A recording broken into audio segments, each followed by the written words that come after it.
اعوذ باللہ من الشیطان الرجیم بسم اللہ الرحمن الرحیم صلی اللہ علی حبیبہ محمد وآلہ وسلم۔ السلام علیکم ورحمۃ اللہ وبرکاتہ۔ امید ہے کہ آپ حضرات خیریت سے ہوں گے، اور اللہ تعالیٰ سے یہی دعا ہے کہ اللہ تعالیٰ مجھے بھی اور آپ کو خیر خیریت سے رکھے۔ آج جس موضوع کا انتخاب کیا ہے وہ ہے سر کی خشکی، سکری، بالوں کا گرنا اور بال گھنے نہ ہونا۔ یہ اصولاً تو بچیوں کا مسئلہ ہونا چاہیے، لیکن آج کل نوجوان بچوں کا بھی یہ بڑا مسئلہ بن چکا ہے کہ کنگھی کرتے ہی کافی زیادہ بال کنگھی سے اتر جاتے ہیں، سر پر ہاتھ پھیریں تب بھی بال گرنے لگتے ہیں، کیونکہ یہ سر میں خشکی، بالوں میں خشکی بہت زیادہ ہو گئی۔ تو اس ضمن میں سب سے پہلے عرض یہ ہے کہ پہلے ہماری جو والدائیں ہوتی تھی نا، وہ خصوصاً بچوں سے ناراض ہو کر سر میں تیل کی مالش کیا کرتی تھی۔ سرسوں کا تیل ہر گھر میں بڑی بڑی بوتلوں میں بھرا ہوا ہوتا تھا، اور خاص طور پر نہانے کے فوراً بعد تو وہ سختی سے والدہ کہتی تھی سر میں تیل لگاؤ، تو بلکہ کچھ تو پکڑ کر خود بھی لگا دیتی تھی۔ چھوٹے بچوں کو تو سارے جسم پر مالش کی جاتی تھی، سر پر تو خصوصی مالش کی جاتی تھی، جس کی وجہ سے سر میں خشکی نہیں ہوتی تھی۔ لیکن آج کل اور خرافات کے علاوہ یہ بھی ایک فیشن آ گیا ہے کہ سر میں تیل نہیں لگانا۔ تو اس ضمن میں عرض یہ ہے کہ سر میں تیل لگانا چاہیے، پورے جسم پر تیل لگانا چاہیے، خاص طور پر ناف میں 1-2 قطرے تیل جو ہے نا وہ لگانا چاہیے، کیونکہ ناف جسم کی جڑ ہے، ہر چیز کی ایک جڑ ہوتی ہے، جڑ کو پانی چاہیے ہوتا ہے۔ ناف جسم کی جڑ ہے، اس کا پانی تیل ہے، ضرور لگائیں۔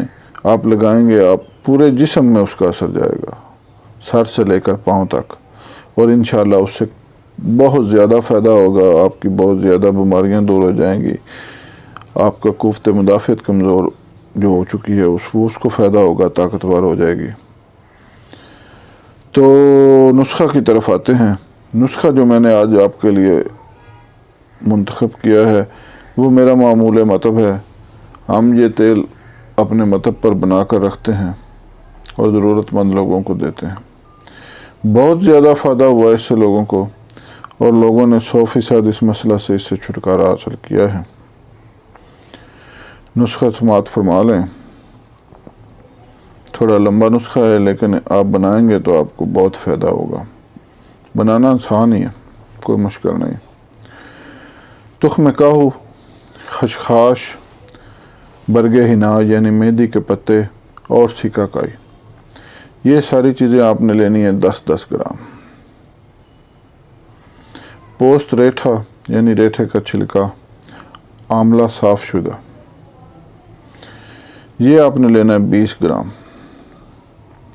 سات کوفی، بال چھڑ، چھڑیلا، تخم بھانگ اور تیز پات، یہ چیزیں آپ نے لینی ہے 5-5 گرام۔ تلوں کا تیل آپ نے لینا ہے 250 گرام، اور ناریل کا خالص تیل آپ نے لینا ہے 100 گرام، اور ارگ گلاب آپ نے لینا ہے ½ کلو۔ نسخہ میں دوبارہ دہرا دیتا ہوں۔ تخم کاہو، خشخاش، برگ حنا یعنی مہندی کے پتے، سکہ کائی، یہ چیزیں آپ نے لینی ہے 10-10 گرام۔ پوست ریٹھا یعنی ریٹھے کا چھلکا، آملہ صاف شدہ یعنی صاف کر لیں، اس میں سے بیج اور مٹی وغیرہ نکال لیں، یہ لینی ہے دونوں چیزیں آپ نے 20 گرام۔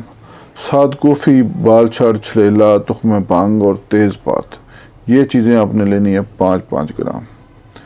تلوں کا خالص تیل 250 گرام، ناریل کا خالص تیل 100 گرام، اور ارک گلاب ½ کلو۔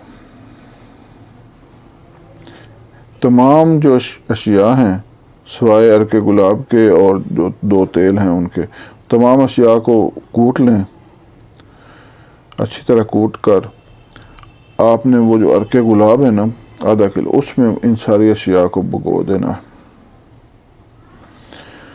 بھگو کر 3 جوش دیں، جب 3 ابال آ جائیں گے تو اتار کر 8 گھنٹے کے لیے رکھ دیں۔ 8 گھنٹے بعد ان دوائیوں میں اس عرق گلاب کو اچھی طرح مل کر آپ نے چھان لینا ہے۔ اچھی طرح چھان کر وہ جو ہے نا فضلہ پھوگ وغیرہ اس کو پھینک دیں، اور وہ جو باقی ہے نا جی اس کو اچھے سے اسٹیل کے برتن میں ڈال کر اس میں وہ جو 2 تیل ہیں، ناریل کا تیل اور تلوں کا تیل، وہ مکس کر دیں اور ہلکی آنچ پر چولہے پر رکھ دیں۔ آنچ کو زیادہ تیز نہیں کرنا کہ دوائیوں کے مفید اثرات جل نہ جائیں۔ ہلکی آنچ پر رکھیں۔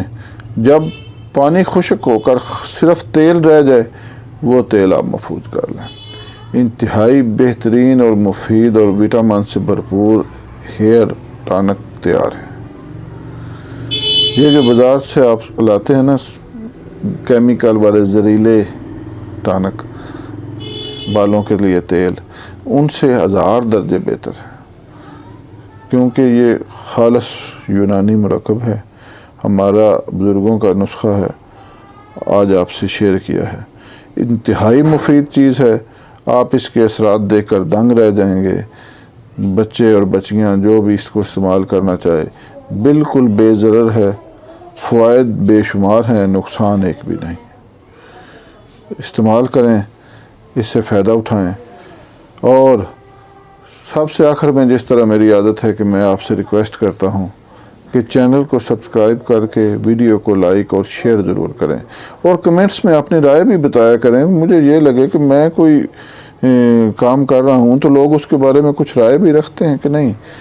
جو بھی آپ کی رائے ہو، اچھی یا بری ہو سکتی ہے، میں تو خدمت کر رہا ہوں، لیکن یہ خدمت بھی ہو سکتا ہے کسی کو ناپسند آئے۔ آپ کی جو بھی رائے ہو برائے مہربانی کمنٹس میں بتا دیا کریں، اور ویڈیو کو اگر آپ کو پسند آئے، امید ہے ضرور پسند آئے گی، کیونکہ اس میں ناپسند آنے والی بات تو کوئی نہیں۔ ویڈیو کو ضرور شیئر کریں تاکہ دوسرے لوگوں تک پہنچے، ضرورت مند لوگ اس سے فائدہ اٹھائیں گے، صدقہ جاریہ بنے گا، ہو سکتا ہے میرے اور آپ کی نجات کے لیے کافی ہو جائے۔ اللہ حافظ۔